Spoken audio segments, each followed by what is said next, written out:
Hi there, it's Ginny again, Jelly Belly again, and we're on chapter 22 from the Wild Women of Lake Anna. This chapter is called Reading Buddies. "What do you want to be when you grow up?" asked Fern, as the girls ate the lunches they brought from home. Fern didn't have much in her lunch bag, so Bailey offered her half of her own tuna sandwich, grapes, and fudge cookie. "I don't know. Maybe a spy. Maybe a teacher," said Bailey. "A spy? That's pretty funny," said the little girl as she licked the fudge frosting between the two cookie halves.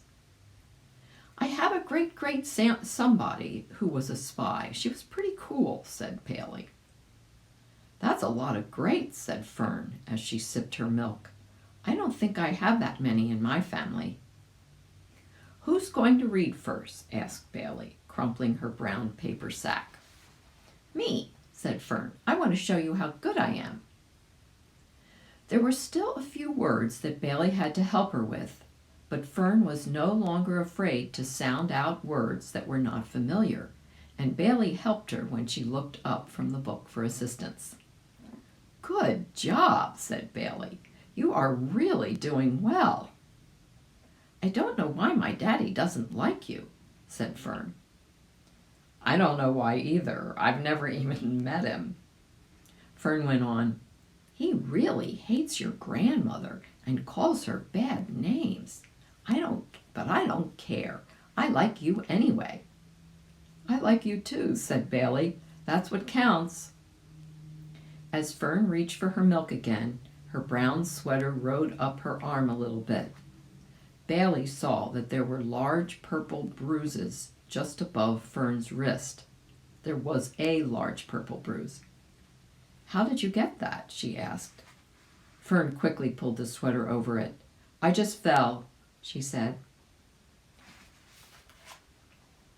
Bailey thought about the bus ride that morning.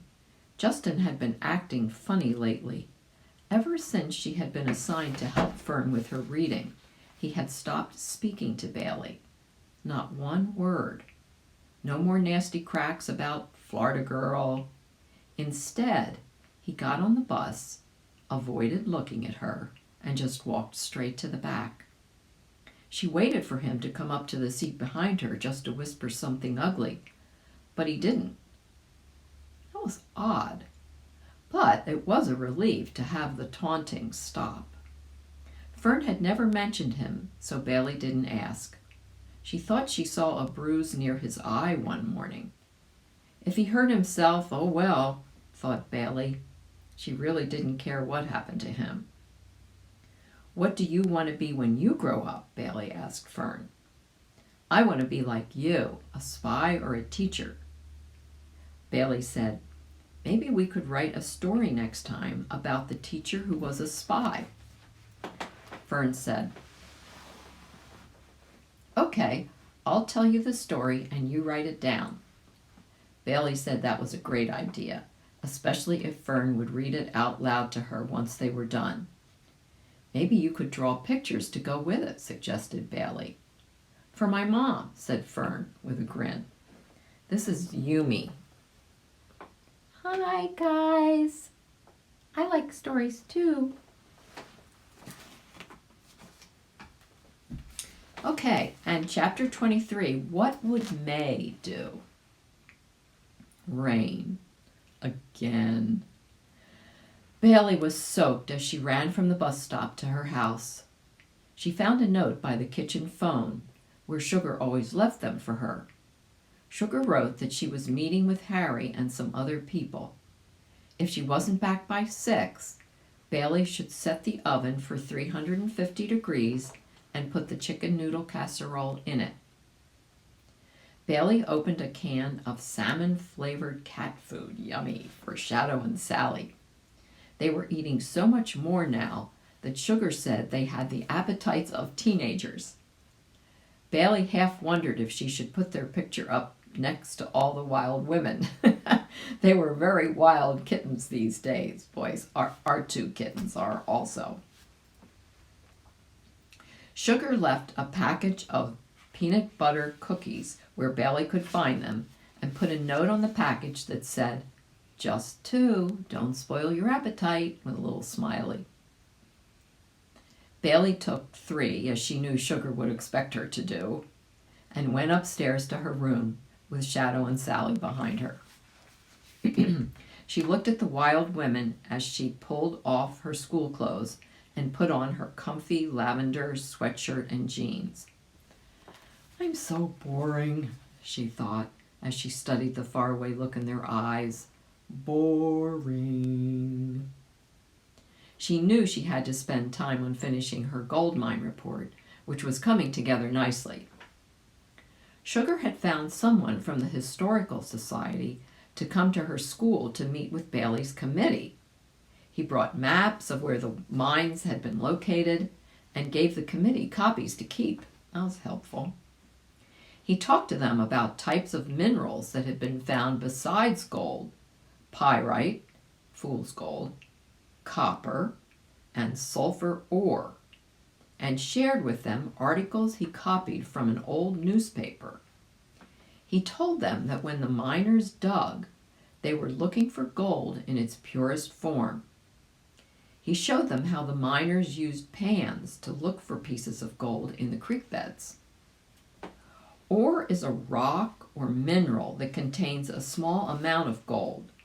Generally, the ore needs to be washed, crushed, and treated chemically to extract the gold, he said.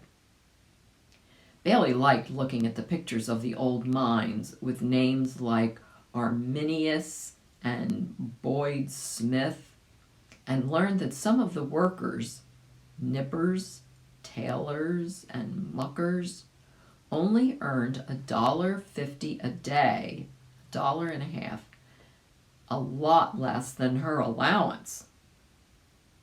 She and her committee wrote the man a nice thank you note. He certainly had given them a lot of information for their report. Sugar drove her to the library after school one afternoon, where they looked up books on gold mining. They also visited the Mineral Historic Foundation's Mining Museum, which had ore specimens, mining tools, and more pictures.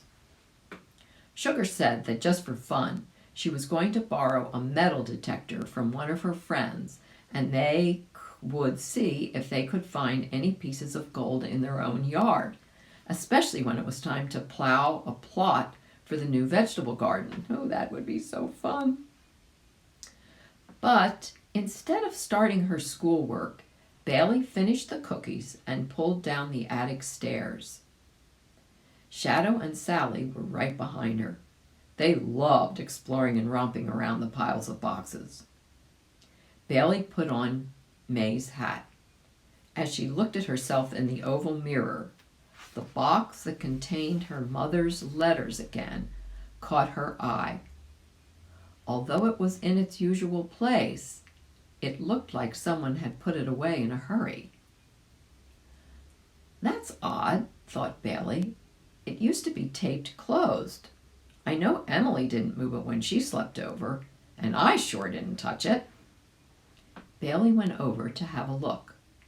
One end of the lid was slightly raised. She put her hands on the box, but then stopped. She remembered that Sugar had told her not to get into anything without asking. The rain slammed against the window. But maybe Emily was right. These were not just any letters. Excuse me. They were her mother's letters. Maybe there would be something in there for her, something that Sugar hadn't told her. Bailey's hands reached for the box and stopped again.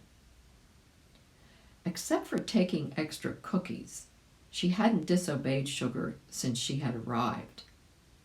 Would May do it? May was a spy. May would open the box. Bailey's fingers lifted off the lid. There sure were a lot of papers and letters inside in no particular order that she could see. There were cards, birthday cards, Mother's Day cards, postcards, cards from Christmas packages, and there seemed to be 2 piles, one of older things with envelopes, and a newer pile with printed out copies of email. Bailey was going to start with the older stuff when she realized that one of the emails was quite recent. It had last week's date. It began, "Sugar, I know you keep asking about my plans, and you have every right to be annoyed with me. You've been such a dear to take Bailey, and on such short notice. It really would not have worked for her to come along. I need time to find myself. How long that will take, I don't know. I know it seems like I'm being irresponsible, but I think I've done the right thing by sending her to you. I know this must be a bother to you since you have your own life and you're very busy. Kids this age can be a bore, especially when you are not used to having them around. I know you will find the right words to tell her that she needs to enroll up there in middle school and to make a new life with you.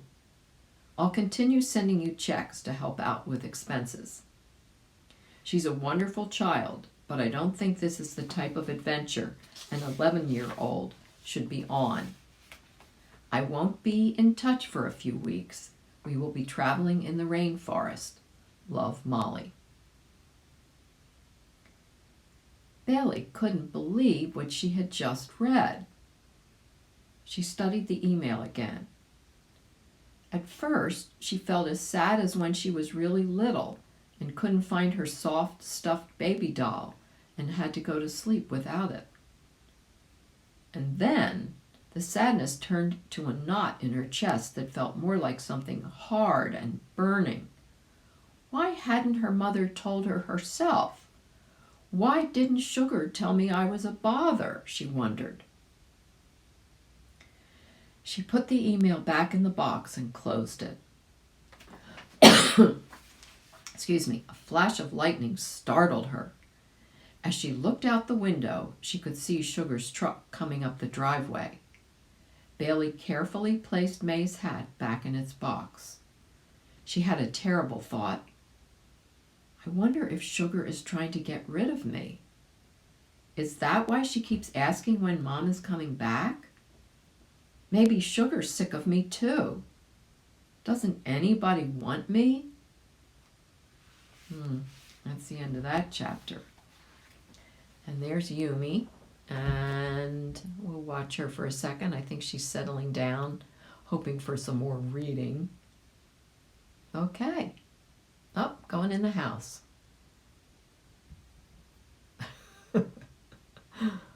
All you can see is her tail. Okay, see you soon.